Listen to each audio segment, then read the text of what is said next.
Hello friends, कैसे हैं आप सब। आई होप आप बहुत अच्छे से होंगे, स्वस्थ होंगे, मस्त होंगे। अपनी लाइफ को दिन भर एंजॉय करते हैं कुछ छोटे छोटे से कामों के साथ। देखिए, सबको पता है कि अपने काम हमें कैसे करने हैं, कैसे अपने आप को मेंटेन भी करना, अपने घर को भी मेंटेन करना है। तो बस आज यही है आज की वीडियो का टॉपिक, गर्मियों में अपने घर को कैसे हम स्टाइलिश बनाएं।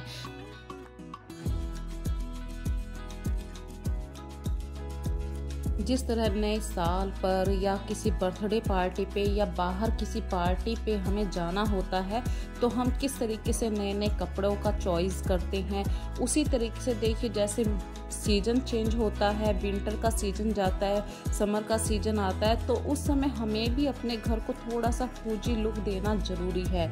जितना आप अपने घर को थोड़ा टाइम देंगे उसे स्टाइलिश बनाने के लिए, भले ही सिंपल ढंग है, तो आपका घर भी बहुत ज़्यादा अट्रैक्टिव लगने लगता है।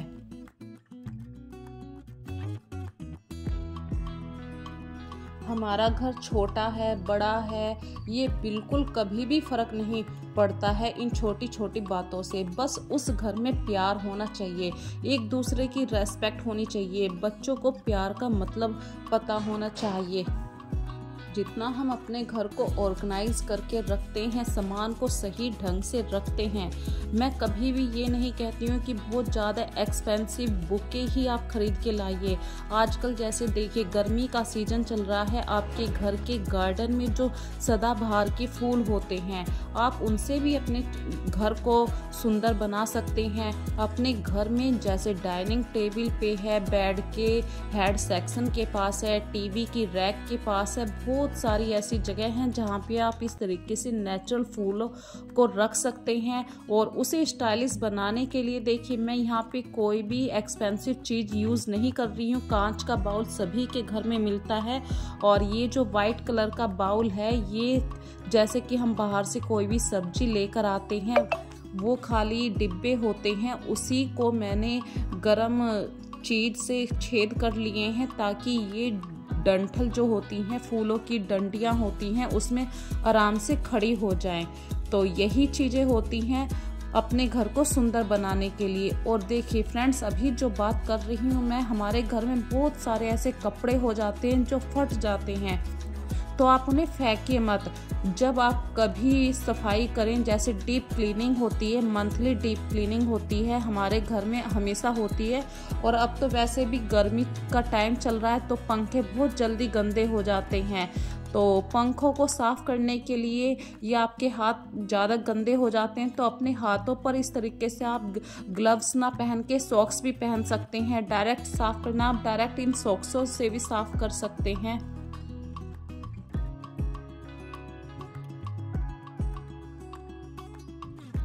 और यदि आपका फैन रूम के अंदर है तो देखिए उस पर कोई चिकनाई वाली चिकट नहीं होगी, सिर्फ डस्ट होगी। लेकिन यदि आपके डाइनिंग एरिया के अंदर फैन है और आपको वो क्लीन करना है, तो वहाँ पे पक्का चिकट होती है, तो इसके लिए आप तारपीन का तेल यूज़ कर सकते हैं। तो छोटा सा टिप्स तो आप लोगों के साथ हमेशा ही मैं शेयर करती रहती हूँ।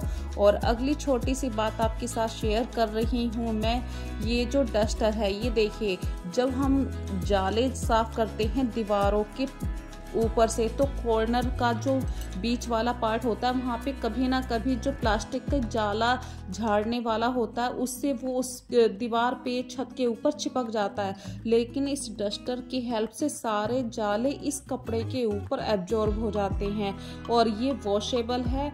तो मैं हमेशा इस डस्टर का यूज़ किया करती हूँ। मैंने पहले भी अपनी एक वीडियो में इस डस्टर के बारे में बताया था, तो किसी ने कमेंट करके बोला था कि आप इस डस्टर की कीमत बता दीजिए। तो ये डस्टर 200 के अंदर है, और ये एक लोकल मार्ट से मैंने लिया था। मैं नाम नहीं ले सकती हूँ प्लीज़, क्योंकि कॉपीराइट आ सकता है।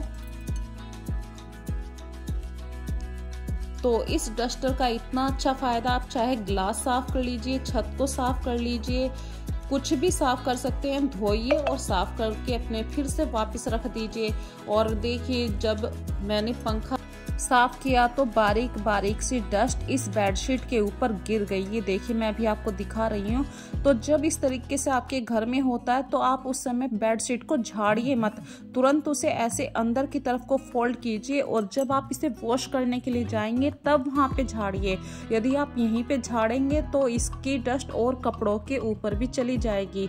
और उसके बाद किसी हल्के कपड़े से आप अपने मैट्रेस को साफ कीजिए और एक नई बेडशीट लगाइए।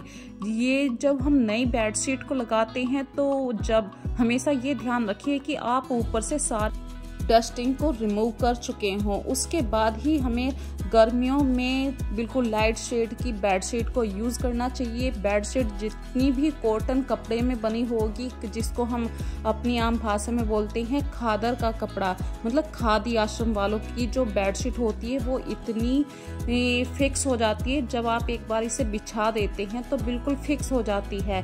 तो अभी काम करने के बाद फ्रेंड्स एक कप चाय बनती है, क्योंकि इतनी डस्टिंग करने के बाद मैं नहाकर चाय लेती हूँ और फिर से छोटे मोटे कामों में दोबारा से लग जाती हूँ, क्योंकि डस्टिंग के बाद बैठना बहुत ही मुश्किल होता है। तो मैं जाला झाड़ने के बाद, मॉपिंग करने के बाद सबसे पहला काम नहाने का होता है। उसके बाद मैंने फिर से अपने बेड को अरेंज किया है। तो जब भी आप अपने बेड को अरेंज करें, देखिए भले ही सिंपल से पिलो हैं आपके पास कोई भी अट्रैक्टिव कलर की कुशन नहीं है, कोई बात नहीं, लेकिन सिंपल ढंग से भी जब अपने बेड को आप डेकोरेट करते हैं तो वो एक कूजी लुक देता है। गर्मियों में तो ये बहुत ज़्यादा कूलिश हो जाता है। तो लाइट शेड की बेडशीट हमेशा अपने गर्मियों में अपने बेड पर लगाइए और छोटा सा फ्लावर पॉट नेचुरल फूलों का जरूर रखिए।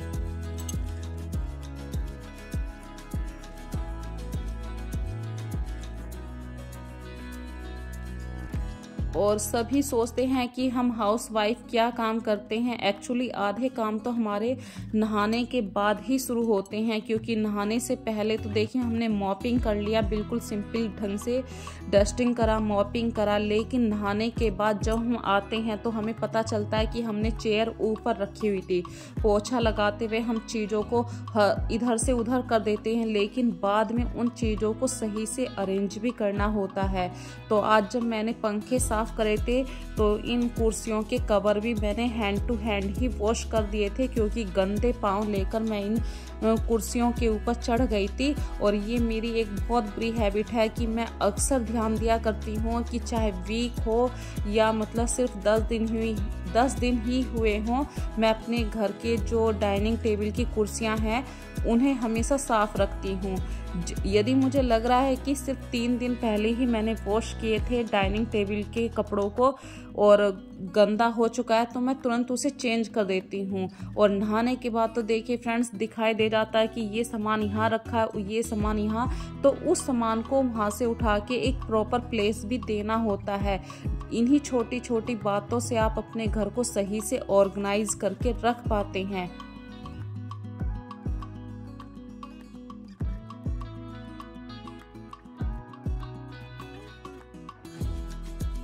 और जब तक सामान अपनी जगह ना रखा जाए जब तक मन भी नहीं लगता। घर में बहुत सामान ऐसा हो जाता है कि उसकी एक पर्टिकुलर हमने जगह बना रखी होती है, लेकिन वो सामान इधर से उधर हो जाता है। और शाम का टाइम हो चुका है तो फ्रेंड्स मैंने लाइटें जला दी हैं। और लाइटें जलाने के बाद देखिए मेरा छोटा सा घर इस तरीके का दिखाई देता है। ये है मेरे घर का किचन एरिया। तो अभी बच्चों ने कहा मम्मी कुछ चाहिए खाने के लिए, तो मैं अभी बना रही हूँ उन लोगों के लिए ढोकला। तो बहुत इजी रेसिपी है, चलिए शेयर करती हूँ आप लोगों के साथ।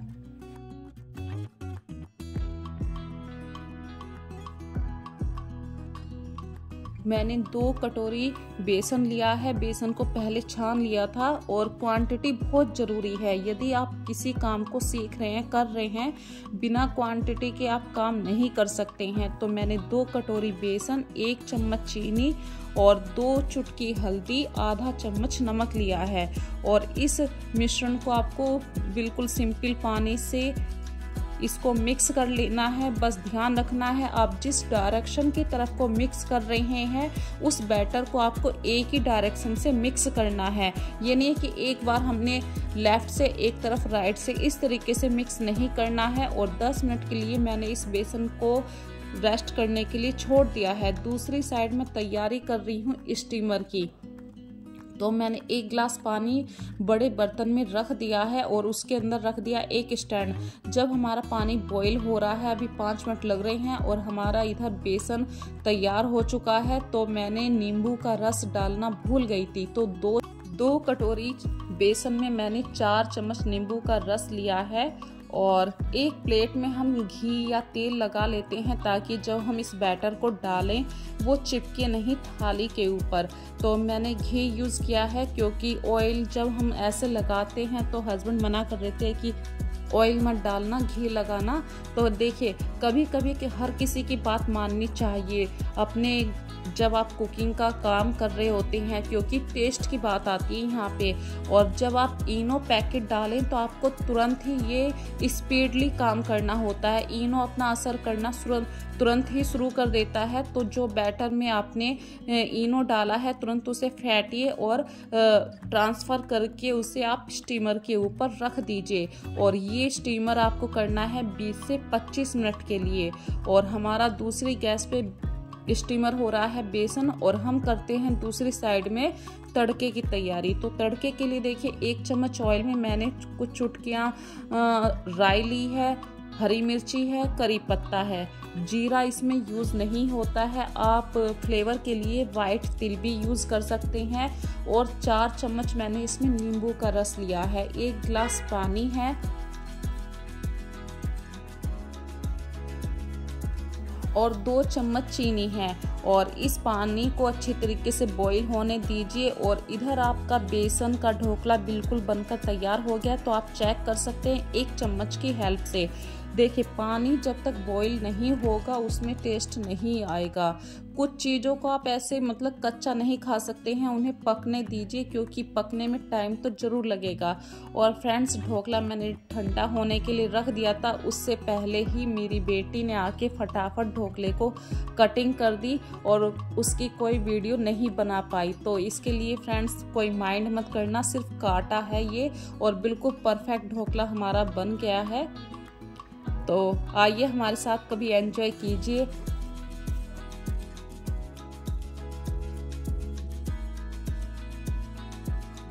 और ढोकले के ऊपर जो आपने पानी बनाया था उसको ठंडा फ्रिज में होने के लिए रख दीजिए, जब भी ढोकला खाने में स्वाद आता है।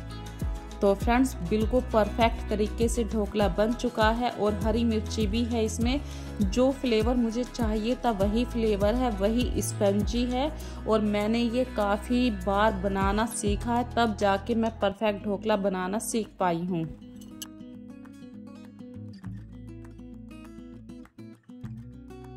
और गर्मियों में अपने खाने पीने के ऊपर ध्यान देना ज़रूरी है। कम ऑयल वाली चीज़ें खाइए। ढोकला कोई ऑयल वाली चीज़ नहीं है, हेल्थ के लिए बेस्ट है। और फ्रेंड्स, ये है नेक्स्ट मॉर्निंग की वीडियो।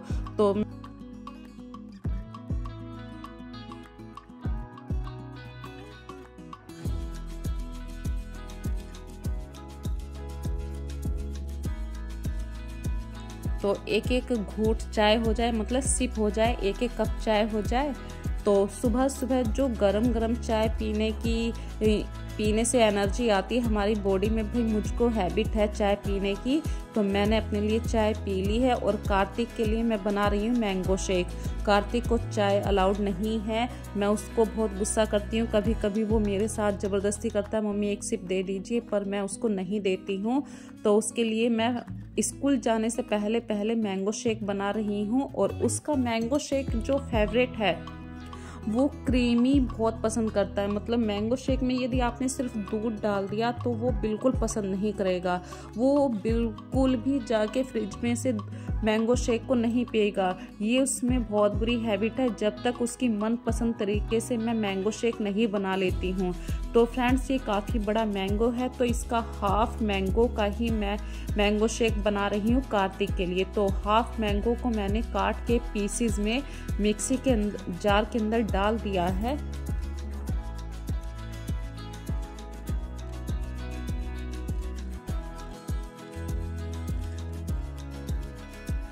और अब मैं डाल रही हूँ टोटल मलाई। जितनी मलाई मतलब आधी मैंगो के अकॉर्डिंग लगती है।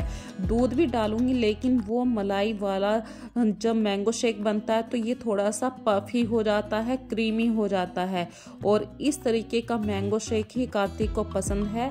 तो दोनों बच्चों के टेस्ट में यहाँ पे थोड़ा सा डिफरेंसेस आ गया है। आस्था थोड़ी हेल्दी है तो वो बिल्कुल भी मलाई का मैंगो शेक लेना पसंद नहीं करती है, और उसके पापा भी और पापा की तो हेल्थ के अकॉर्डिंग मैं उनको नहीं देती हूँ क्रीम वाला जो मैंगो शेक होता है। देखिए मिक्सी में इस टाइम जो मैंगो शेक बन रहा है बहुत ही ज़्यादा क्रीमी है।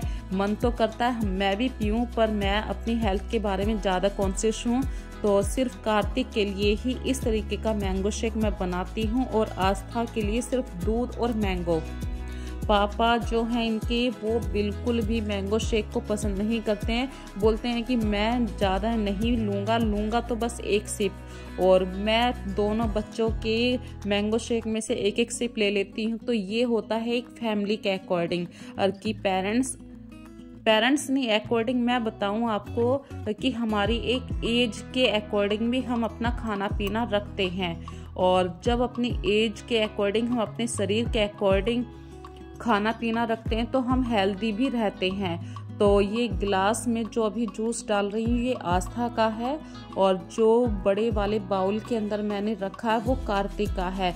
तो बच्चे अभी बाहर जाएंगे, जैसे कार्तिक के स्कूल का टाइम हो रहा है, आस्था की कोचिंग का टाइम है, तो दोनों बच्चे अपने मैंगो शेक लेकर जाएंगे और मैं ले रही हूँ अपनी चाय। यदि मन करेगा तो मैं इन्हीं दोनों बच्चों के भाई बचता है फैमिली में तो देखिए ज़रूर बचेगा कुछ ना कुछ। और कार्तिक की एक छोटी हैबिट है और वो मुझे बहुत पसंद भी है, चाहे कुछ भी हो जाए वो अपनी मम्मी के लिए एक सिप मैंगो शेक है, दूध है, दही है, मट्ठा है, वो हमेशा मेरे लिए ज़रूर छोड़ता है। तो ये एक परिवार का जुड़ाव होता है, वो छोड़ना उसके अंदर कहाँ से हैबिट आई है वो सब आप लोग जानते हैं। तो ये एक परिवार का प्यार होता है, और छोटी छोटी बातों से ही घर बनता है, और छोटे छोटे पॉइंटों से ही मैं देखिए अभी आपको बता रही हूँ। गर्मियों के दिनों में आप जब आटा लगाएं तो थोड़ा टाइट आटा लगाएं। टाइट आटा लगाएंगे तो ये 10 मिनट जैसे ही आप इसे रेस्ट के लिए छोड़ेंगे ये बिल्कुल परफेक्ट बनके तैयार हो जाएगा, जैसा आटा आपको रोटी सेकने के लिए चाहिए।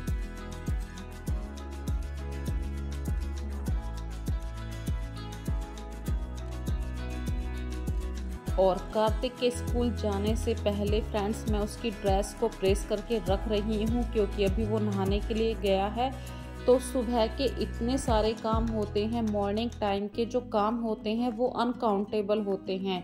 कहने को यदि कोई कहता है कि एक हाउस मेकर के क्या काम है, खाना बनाना है, कपड़े वॉश करना है, या फिर बर्तन किचन साफ कर दी, मॉपिंग कर दिया, लेकिन अदरवाइज दूसरी तरफ को आप देखेंगे तो देखिए कपड़ों को फोल्ड करके रखना, कपड़ों को लाना, किचन को कितनी बार आप क्लियर करते हैं, हर सामान को ऑर्गेनाइज करके रखना होता है।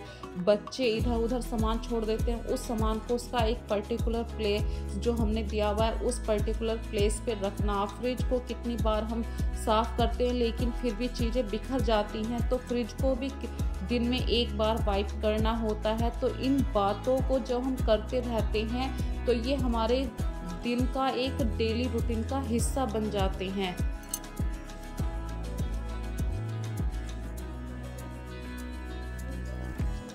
और जब तक हम इन कामों को नहीं करते हैं, जब तक हमें भी लगता है कि आज कुछ अधूरा है, कुछ छूट गया है। तो फ्रेंड्स देखिए सुबह का टाइम था, हल्का सा दूध मुझसे ही बिखर गया था फ्रिज के अंदर। अब यदि इस काम को मैं 10 मिनट के लिए भी पोस्टपोन कर देती तो और भी ज़्यादा प्रॉब्लम होती। तो मैंने तुरंत के तुरंत ही 10 मिनट का टाइम निकाला और फ्रिज को साफ़ कर दिया। तो कभी कभी चीज़ों को सही से ऑर्गेनाइज करना, क्लीन करना, वो टाइम टू टाइम भी लगता है। आप उस चीज़ को पोस्टपोन नहीं कर सकते कि 10 मिनट के बाद भी आप उसे करें, नहीं। और फ्रिज के ऊपर जो आप कवर देख रहे थे, जब मैंने पूरे फ्रिज को अंदर से साफ़ किया तो थोड़ा सा टाइम लगा, सिर्फ 2 मिनट लगी। मैंने ऊपर से फ्रिज को भी साफ़ कर दिया। और फ्रिज के पीछे जो बोर्ड होता है, देखिए उस बोर्ड पे भी बहुत बारीक बारीक डस्ट आ जाती है। तो घर को साफ रखने के लिए आपको डस्ट पार्टिकल को भी साफ करना डेली ज़रूरत है, ये आपके घर की ज़रूरत है। भाई जहाँ पर आप वैक्यूम क्लीनर का यूज़ कर सकते हैं वहाँ पे कर सकते हैं, लेकिन कुछ घरों में वैक्यूम क्लीनर नहीं होता और मेरे पास भी वैक्यूम क्लीनर नहीं है, तो मैं अपने घर की डस्ट को रिमूव करने के लिए अक्सर गीले कपड़े का यूज़ करती हूँ। और गर्मियों में अपने घर को जब हम कूल बनाते हैं तो अपनी बॉडी के बारे में भी हमें ही सोचना है। तो गर्मियों में थोड़ा सा ठंडे वाला खाना खाइए, जैसे कि ऐसा खाना खाइए जो आपके शरीर में ताजगी दे, गर्मी को दूर भगाए। और इसके लिए आपको खरबूजा, तरबूज, ये दोनों बेस्ट ऑप्शन है।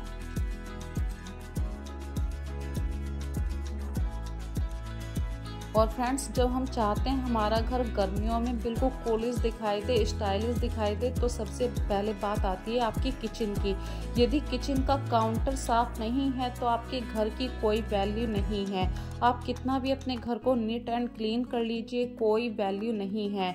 और घर में जितना भी हो सके हर जगह आपके किचन काउंटर पे है, डाइनिंग टेबल पर है, फ्रिज पर है, हमेशा अपने घर को नेचुरल प्लांट से, मनी प्लांट से डेकोरेट जरूर कीजिए।